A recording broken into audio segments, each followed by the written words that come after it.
സാംസ്കാരിക മൂല്യങ്ങൾ കൊണ്ടും പ്രകൃതി വൈവിധ്യം കൊണ്ടും കണ്ണ് ചിമ്മിപ്പിക്കുന്ന സമ്പൽ സമൃദ്ധി കൊണ്ടും ലോകത്തെ തന്നെ ആശ്ചര്യപ്പെടുത്തിയ ഒരു രാജ്യം ഭാരതം. പുരാതനമായ പാരമ്പര്യങ്ങളും വിശ്വവിഖ്യാതമായ സ്മാരകങ്ങളും ദ്രുതഗതിയിലുള്ള വളർച്ചയും ഭാരതത്തിൻ്റെ യശസ് ലോകരാജ്യങ്ങൾ തന്നെ ഒരു ചർച്ചാ വിഷയമായി. ഇത്തരമൊരു സാഹചര്യത്തിലാണ് 1500കളുടെ ആരംഭത്തിൽ വാസ്കോഡ ഗാമ എന്ന പോർച്ചുഗീസുകാരൻ ഭാരതത്തിൻ്റെ മണ്ണിൽ കോഴിക്കോടിനടുത്ത് കാപ്പാടെന്ന കൊച്ചു ഗ്രാമത്തിൽ കപ്പലിറങ്ങുന്നത്.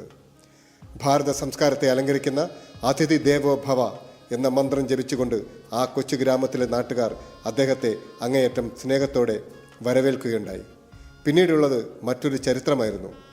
യാതനകളുടെ, വേദനകളുടെ, ദാരിദ്ര്യത്തിൻ്റെ, അടിമത്വത്തിൻ്റെ, വിദേശ ശക്തികളുടെ ചൂഷണത്തിൻ്റെ ചരിത്രം. പോർച്ചുഗീസുകാർക്ക് പുറമെ ഡച്ചുകാർ, ഫ്രഞ്ചുകാർ, വൈകിയാണെങ്കിലും ഭാരതത്തിൽ രാഷ്ട്രീയാധിപത്യം സ്ഥാപിച്ച ബ്രിട്ടീഷുകാർ, അങ്ങനെ എത്ര പേർ. വാണിജ്യം എന്ന പേരിൽ ഭാരതമണ്ണിൽ കാലുകുത്തിയ ഈ വിദേശ ശക്തികളുടെ ലക്ഷ്യം മറ്റു പലതുമായിരുന്നു. സുഗന്ധവ്യഞ്ജനങ്ങളിലും ഭാരതത്തിൻ്റെ അമൂല്യ നിധിശേഖരങ്ങളിലുമായിരുന്നു അവരുടെ കണ്ണുകൾ. അതിനായി കയ്യൂക്കും അധികാരവും ആയുധവും അവർ യഥേഷ്ടം ഉപയോഗിച്ചു. ഭാരതീയർക്ക് അന്ന് വരെ കേട്ടുകേൾവി പോലുമില്ലാത്ത ചിതറിക്കിടക്കുന്ന നാട്ടുരാജ്യങ്ങളെ പരസ്പരം തമ്മിലടിപ്പിക്കുകയും അവരെ കൊള്ളയടിപ്പിക്കുകയും ചെയ്യുന്ന സിദ്ധാന്തം അവർ ഉപയോഗിച്ചുകൊണ്ടേയിരുന്നു. 1700കളുടെ ആരംഭത്തിൽ ഇന്ത്യയെ ദീർഘകാലം ഭരിച്ചിരുന്ന ശക്തരായ മുഗൾ സാമ്രാജ്യത്തിൻ്റെ തകർച്ച ഈസ്റ്റ് ഇന്ത്യ കമ്പനിക്ക് വലിയ ഒരു മുതൽക്കൂട്ടായി.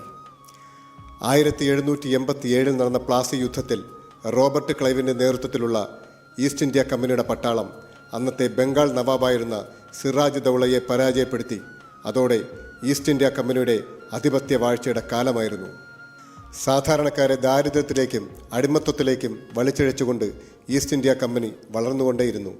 ഇതിനിടയിൽ ഉത്തരേന്ത്യയിൽ നിന്ന് സിഖ് കലാപവും സന്യാസി കലാപവും, ദക്ഷിണേന്ത്യയിൽ നിന്ന് നമ്മുടെ ഐതിഹാസിക പുരുഷന്മാരായ വേലുത്തമ്പി ദളവ, വീരപാണ്ഡ്യ കട്ടബൊമ്മൻ, പഴശ്ശിരാജ തുടങ്ങിയ രാജാക്കന്മാരിൽ നിന്നും ഒറ്റപ്പെട്ട പ്രക്ഷോഭങ്ങൾ കമ്പനിക്ക് നേരിടേണ്ടി വന്നു. ജനസംഖ്യയിൽ അധികമുള്ള ഭാരതീയരെ നിയന്ത്രിക്കാൻ തങ്ങളുടെ പരിമിതികൾ മനസ്സിലാക്കിക്കൊണ്ട് ഭാരതത്തിലെ ജനങ്ങളെ അവരുടെ ശിപായികളായി പ്രവർത്തിക്കാൻ കമ്പനി തിരഞ്ഞെടുക്കുകയുണ്ടായി. കമ്പനിക്ക് താഴെയാണ് പ്രവർത്തിച്ചിരുന്നു എങ്കിലും ഇവർക്ക് തുച്ഛമായ വേതനവും നിന്നയുമാണ് ലഭിച്ചിരുന്നത്. 1887 ബ്രിട്ടൻ ഭരിച്ചിരുന്ന വിക്ടോറിയ രാജ്ഞി ഇന്ത്യയുടെ ചക്രവർത്തിനിയായി അവരോധിക്കപ്പെട്ടു.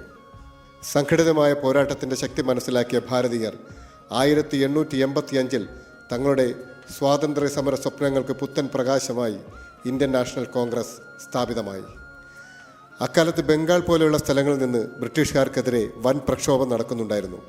ഇത് മനസ്സിലാക്കിയ ബ്രിട്ടീഷുകാർ മതവിദ്വേഷം എന്ന വർഗീയ വിഷം ഒരു വിജയതന്ത്രമായി ഉപയോഗിച്ചും ആ കാലഘട്ടത്തിൽ ബ്രിട്ടീഷുകാർക്കെതിരെ ശബ്ദമുയർത്തിയ, ചിരിച്ചുകൊണ്ട് മരണത്തെ നേരിടുന്ന പല യോദ്ധാക്കളെയും നമ്മൾ കണ്ടു.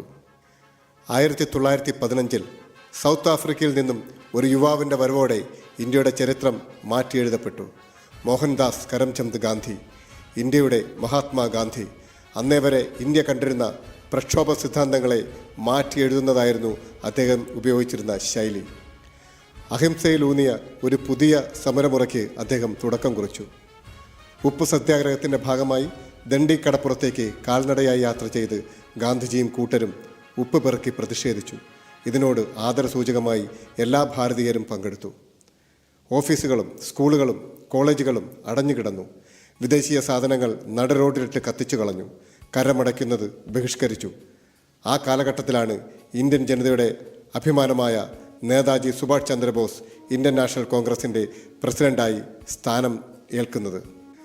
ഗാന്ധിജിയുമായി അഭിപ്രായ വ്യത്യാസം ഉണ്ടായിരുന്നെങ്കിലും രണ്ടാം ലോക മഹായുദ്ധകാലത്ത് ജർമ്മനിയുടെയും ജപ്പാന്റെയും സഹായത്തോടുകൂടി ബ്രിട്ടീഷ് ഗവൺമെൻറ്റിനെ പൂർണ്ണമായും ഇന്ത്യയിൽ നിന്ന് തുരത്തി ഓടിക്കാമെന്ന പൂർണ്ണ വിശ്വാസം അദ്ദേഹത്തിനുണ്ടായിരുന്നു.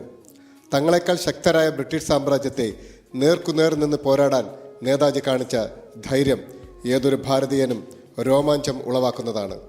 1939-45 കാലഘട്ടത്തിൽ രണ്ടാം ലോക മഹായുദ്ധം പൊട്ടിപ്പുറപ്പെട്ടു. 1942 ബ്രിട്ടീഷുകാരെ പൂർണ്ണമായും ഇന്ത്യയിൽ നിന്ന് തുരത്തി ഓടിക്കാമെന്ന ലക്ഷ്യവുമായി കോൺഗ്രസിൻ്റെ സഹായത്തോടുകൂടി ഗാന്ധിജി ക്വിറ്റ് ഇന്ത്യ സമരം ആരംഭിച്ചു. പ്രവർത്തിക്കുക അല്ലെങ്കിൽ മരിക്കുക എന്നതായിരുന്നു മുദ്രാവാക്യം. ഇതിനെ തകർക്കാനായി ബ്രിട്ടീഷുകാർ ഗാന്ധിജിയെ വീണ്ടും ജയിലിലടച്ചു. എന്നാൽ ഇത്തവണ ഭാരതീയർ രണ്ടും കൽപ്പിച്ചായിരുന്നു. ഭയമെന്ന വികാരം അവരിൽ നിന്ന് മാഞ്ഞു പോയിരുന്നു.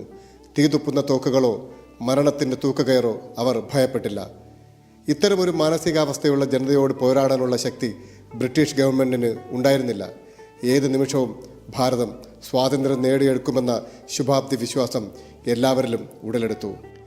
എന്നാൽ ബ്രിട്ടീഷ് സൈന്യത്തിൻ്റെ ദേഷ്യത്തിൻ്റെ വിത്ത് വലിയൊരു മരമായി മാറിയിരുന്നു. മുഹമ്മദ് അലി ജിന്നയുടെ നേതൃത്വത്തിൽ മുസ്ലിങ്ങൾക്ക് മാത്രമായി ഒരു സ്വതന്ത്ര രാജ്യം പാകിസ്ഥാനായി മുറവിളി ഉയർന്നു. അതുവരെ സ്വാതന്ത്ര്യത്തിനായി ഒരുമിച്ച് പോരാടിയ സഹോദരങ്ങൾ നേർക്കുനേർ തിരിയുന്ന കാഴ്ചയുണ്ടായി. അവർ പരസ്പരം പോരാടി, കലഹിച്ചു, മതത്തിൻ്റെ പേരിൽ രക്തം ചീന്തി. ഇതെല്ലാം കണ്ട് ദൂരെ നിന്ന് തോൽവിയിലും ആഹ്ലാദിക്കുന്ന ഒരു ജനമുണ്ടായിരുന്നു, ബ്രിട്ടീഷ് ഭരണകൂടം. ഇതിൻ്റെ പരിണിത ഫലമായി ഭാരതമെങ്ങും കത്തിപ്പടർന്നു. ഭാരതത്തിലെ നേതാക്കന്മാർക്കും ഇതെല്ലാം നിസ്സംഗതയോടെ നോക്കി നിൽക്കാനേ കഴിഞ്ഞുള്ളൂ. 1947 ഓഗസ്റ്റ് 14 പാകിസ്ഥാൻ ഒരു സ്വതന്ത്ര രാജ്യമായി പ്രഖ്യാപിക്കപ്പെട്ടു. 1947 ഓഗസ്റ്റ് 14 അർദ്ധരാത്രി ലോകമുറങ്ങിക്കിടക്കുമ്പോൾ ഒരു രാജ്യത്തെ ജനത മുഴുവൻ ഉറങ്ങാതിരുന്നു. ഇതായിരുന്നു ആ സമയം. 1000 യോദ്ധാക്കൾ രക്തം ചിന്തിയ സ്വപ്ന സാക്ഷാത്കാര നിമിഷം, ഇന്ത്യയുടെ സ്വാതന്ത്ര്യം. ഓർക്കാം ബ്രിട്ടീഷുകാരോട് നെഞ്ചു നിവർത്തി പോരാടിയ പഴശ്ശിരാജയെ, സ്ത്രീയുടെ ധൈര്യം എന്ന വാക്കിന് പര്യായമായി മാറിയ ത്യാൻസി റാണിയെ, തൂക്കുമരത്തെ ചിരിച്ചുകൊണ്ട് വരവേറ്റ ഭഗത് സിംഗിനെ, എതിരാളിയുടെ ശക്തിയെ ഒട്ടും ഭയക്കാത്ത നേതാജി സുഭാഷ് ചന്ദ്രബോസിനെ, ഇന്ത്യയുടെ സ്വാതന്ത്ര്യത്തിന് മുന്നിൽ നിന്ന് നയിച്ച ജവഹർലാൽ നെഹ്റുവിനെ, എല്ലാറ്റിനും ഉപരിയായി അഹിംസ എന്ന മഹാശക്തിയുള്ള ആയുധം കൊണ്ട് ലോകത്തെ ഏറ്റവും ശക്തരായ ബ്രിട്ടീഷുകാരെ തോൽപ്പിച്ച മഹാത്മാഗാന്ധിയെ. ഓർക്കുക, സാധാരണക്കാരെ കൊള്ളയടിക്കുന്ന, അവരിൽ മതവിദ്വേഷ തന്ത്രം ഉപയോഗിക്കുന്ന പുരാതന ബ്രിട്ടീഷ് ഭരണകൂടത്തിൻ്റെ വക്താക്കളായ നൂതന ഇന്ത്യയുടെ സംഘടനകൾ കെട്ടിയ ഭിത്തിയിലാണ് നിങ്ങൾ ജീവിക്കുന്നതെങ്കിൽ ഓർക്കുക, ഇന്ത്യ ഒരു ജനാധിപത്യ രാജ്യമാണ്. എല്ലാ കൂട്ടുകാർക്കും അഭിമാനകരമായ സന്തോഷകരമായ സ്വാതന്ത്ര്യ ദിനാശംസകൾ.